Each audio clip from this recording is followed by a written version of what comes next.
If you have watched my channel for any period of time, you should know that from AEW's extensive roster, there is one man that stands head and shoulders above the rest in my eyes. A man that has captured my heart. A man that I look up to and aspire to be like, and a man that well and truly has developed himself into one of the best professional wrestling characters in the world right now. A man that is not scared of going toe-to-toe with God himself, the Redeemer, Miro. Don't get me wrong, I was a fan of Miro when he was in WWE and the work that he did in the early part of his career that I actually got to watch. I vividly remember helplessly crossing my fingers when he was booked in a match against John Cena at WrestleMania 31, thinking that WWE could have the perfect monster heel on their hands. I know. It was stupid to think that he had a chance against Big Match John. But the guy rode a tank out to the ring. Like, if you don't think that had me feeling some sort of way, then you're wrong. Anyway, after the Cena squash match, I didn't really invest any stock in him, and overall, my days with WWE were basically over. And so when AEW came around, I had virtually forgotten about him. Realistically speaking, he had a pretty cushy job on decent money and was working with his wife, so I didn't anticipate him being somebody AEW, especially at the time, could lure away from the big time. When he debuted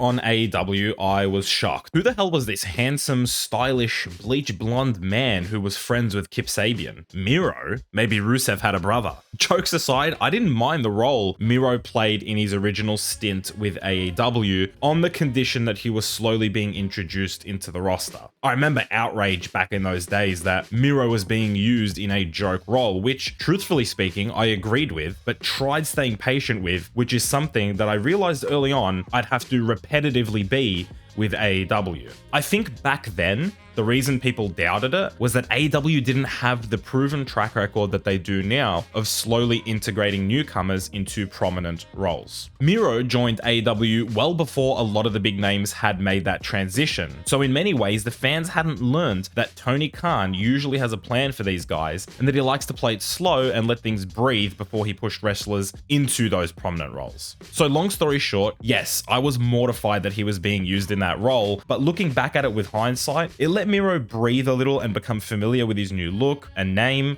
and additionally let him show off a more comedic or goofy side, something his social media followers have seen, which is an important part of him and his character. Teaming with Kip Sabian, he was always going to be the heavy of the two, and it was apparent that this was not a genuine tag team. The dynamic between the two made it obvious that things were not going to work out, and this was being built towards a Miro singles run. When Miro finally did snap and attacked Kip, I couldn't have been happier, because I knew this meant a singles run for Miro, which meant he was in a much better position. Little did I know, it wasn't just a move up in the right direction. Miro was on course for genuinely one of AEW's best individual runs by a wrestler in its short history. The revamped Miro character was a surprise to be sure, but a welcomed one that undoubtedly would have won a lot of fans over that were previously questioning the direction the character was going down. A significantly more serious and intense character that seemed to suit the physical monster a little bit more than a best man video gamer. By the time Miro had a couple of exhibition squash matches since leaving Kip, he had a TNT title match against Darby Allin. And just purely based off of a few factors, I didn't think Miro was actually going to win this match at the time.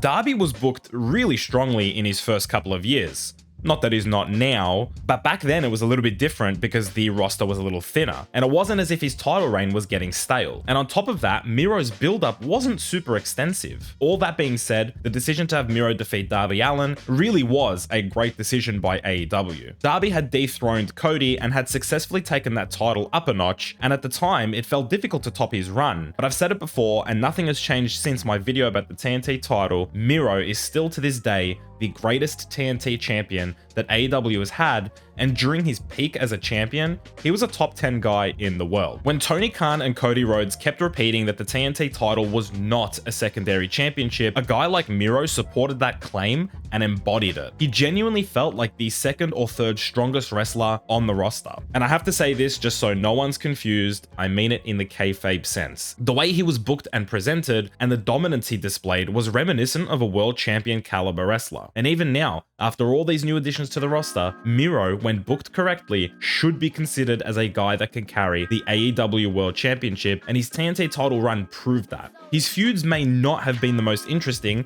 and that could certainly use some work, but purely from a presentation and believability standpoint to both casuals and hardcore viewers, Miro is certainly a guy that could have a really solid 3 to 6 month monster heel run. Although saying that, the crowd has been loving him since his return, so I'm not sure that will work. I don't know if it will ever happen in reality, and I wouldn't be outraged if Miro never grabs the world title, because I feel that even without it, there is still so much Miro can do in his career. At 36 years of age, his career is far from over. I could easily see him being a multiple-time TNT champion, as well as a multiple-time All-Atlantic champion. He's in the Final Four match for the chance to be the inaugural champion, but I don't see him winning that. It's a fairly open match, in all honesty, and everyone here will be protected well, but with Tony Khan trying to expand the AEW brand, and specifically his desire to go to England and do a show at Craven Cottage in London, I see Park winning this match, getting some shine on it in AEW with maybe a singles defense or two, and then potentially taking it to England to headline some shows there for other promotions. That is, if the All-Atlantic title is meant to be a championship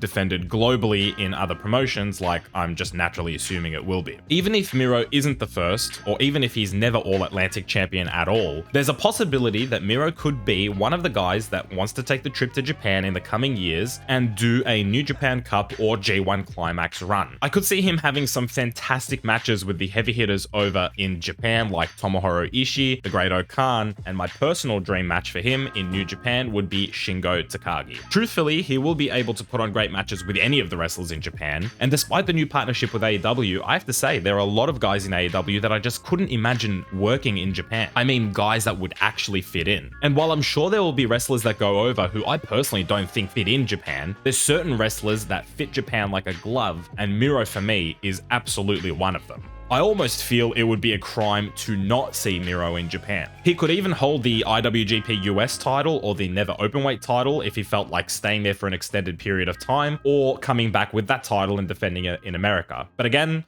this might just be me and my man crush. I'm probably jumping the gun or overhyping my guy, and you could realistically make similar arguments for a lot of the wrestlers on the AEW roster. But trying to take my biases out of it, Miro at the very least has a track record of being a champion who many believe had a solid reign and evolved himself into a potential main eventer. Listen, there isn't much separating a guy like Miro from the rest of the herd. Guys like Andrade, Malachi, Keith Lee, and Lance Archer, other than his extra time in AEW and his TNT title run. But for me, that's just enough to have him slightly above all of them in the pecking order. In my opinion, he's just outside the top 5 right now when you're discussing AEW wrestlers. If I had to put money on it, at the end of the day, I have a feeling that the AEW title will just elude Miro. I could see him challenging for it in a losing effort. I could even see him having 2 bites at the cherry and coming up short both times, but I just can't see him taking that final step to being a world champion. That might be me trying to play down my own dreams, who knows. What are your thoughts on Miro? Specifically, I'm interested in where you rank Miro in AEW at the moment in your kayfabe rankings. Not how much you like him, or how interesting you find him, or how talented you think he is in the ring, but within the world of AEW and the kayfabe program of Dynamite, where do you think Miro is currently ranked? I have him firmly in the top 10, probably somewhere between 6th and 8th, somewhere around there. What do you think his ceiling is? I think he can be a world champion. I'm just not sure he will be. So what do you think? Let me know in the comment section below. If you enjoyed it, leave a like on it. Maybe my love for Miro is a little bit too far, but I don't know. There's something a little bit special about him compared to the other upper mid-card wrestlers that AEW have. I'd like to see them go through with it. I don't know when you could actually make him a world champion. I think there's so many plans right now that probably don't involve him being world champion. I don't know. It's just me. Hope you enjoyed today's video, guys. I hope you're happy and healthy. Hope you're loving life, and I will see you in the next one very soon. Peace.